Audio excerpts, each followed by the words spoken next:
Bismillahirrahmanirrahim. Assalamualaikum warahmatullahi wabarakatuh. Nama saya Dina Nurmalasari dari Fakultas Tarbiyah Prodi PAI. Sekarang saya sudah semester 4A.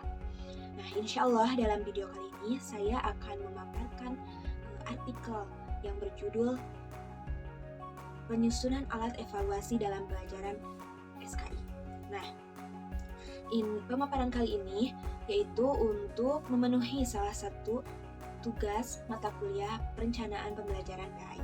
Dalam proses belajar mengajar, pendidik itu lupa dalam menyusun alat evaluasi pembelajaran. Nah, jadi mengakibatkan dalam penyampaiannya itu kurang maksimal karena kurangnya penyusunan alat evaluasi khususnya dalam pelajaran SKI ini. Karena dalam pelajaran SKI itu maksudnya kebanyakannya itu bercerita atau mendengarkan pendidik dalam menyampaikan pembelajarannya.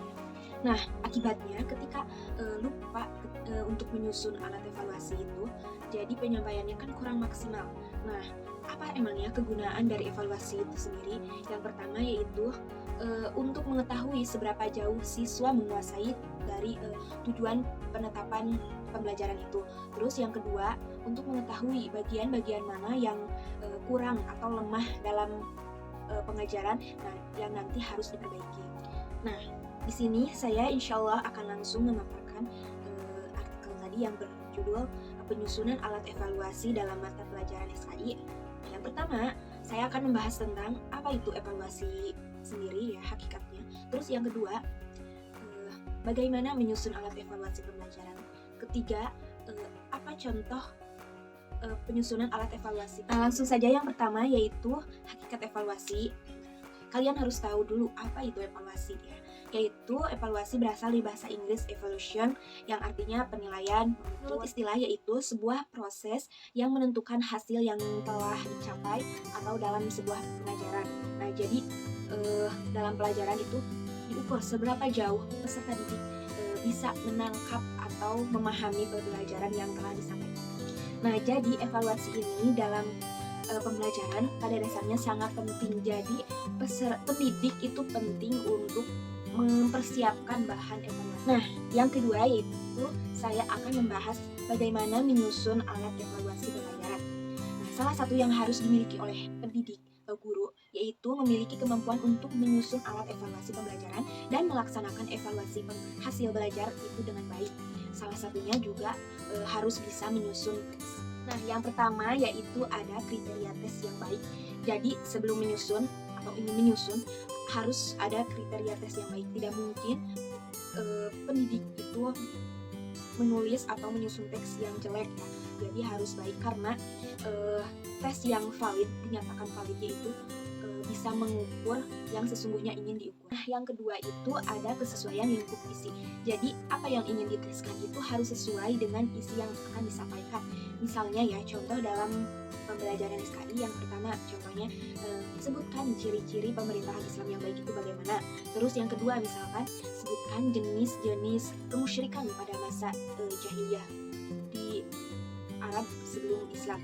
Nah, kedua contoh soal tersebut memiliki lingkup isi yang sama namun berbeda. Yang pertama ciri-cirinya ya, yang kedua kalau yang kedua itu jenis-jenisnya apa aja. Nah, seperti itu. Yang ketiga ada contoh penyusunan alat evaluasi pembelajaran dalam mata pelajaran SKI. Nah, langsung saja, alat pemantauan atau evaluasi ini berfungsi untuk mengetahui kondisi kelas atau siswa dan guru secara objektif. Jadi kita mengetahui bagaimana siswa ini dalam menerima pembelajaran. Nah, langsung saja saya akan memaparkan contoh penyusunan alat evaluasi pembelajaran dalam mata pelajaran SKI. Yaitu yang pertama ada sasaran. Sasarannya yaitu misalnya kemampuan peserta didik untuk menceritakan kembali kisah para nabi misalnya. Terus yang kedua ada metode. Metodenya misalnya pemberian tugas kepada peserta didik. Terus yang ketiga ada alatnya. Tidak lupa untuk memberikan alatnya yaitu misalnya pemberian teks kisah para nabi dan lembar pengamatan berupa daftar cek atau skala bertingkat misalnya untuk merekam kinerja peserta didik itu. Nah, jadi peserta didik diberikan tugas untuk evaluasi nanti. Terus ada aspek-aspek penilaian. penilaiannya, yaitu ada jelek, ada bagus. Nah, misalnya dalam kejelasan lafaz, terus penilaiannya jelek itu 1, 2, bagus itu 3, 4. Terus ada pemberian tekanan pada bagian penting, jelek sama 1, 2, bagus itu 3, 4. Terus ada penjiwaan isi kisah, ketika menceritakan kisah ada penjiwaannya. Nah, jika jelek nilainya 1 atau 2, jika bagus 3, 4. Dalam peningkatan mutu alat, jadi penyusunan alat evaluasi itu harus memiliki pengalaman. Jadi tidak misalkan membuat alat evaluasi sekali jadi itu tidak bisa, harus disempurnakan lagi. Jadi kita harus bisa menerima kritik atau saran ataupun masukan dari guru yang lain supaya alat penyusunan evaluasi kita itu lebih sempurna dan lebih baik lagi.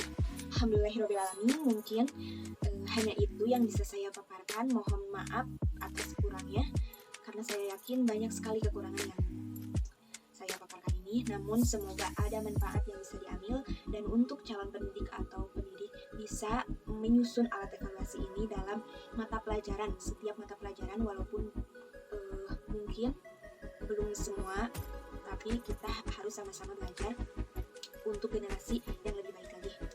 Terima kasih. Sekian yang bisa saya paparkan. Ditutup dengan wabillahi taufiq wal hidayah. Wassalamualaikum warahmatullahi wabarakatuh.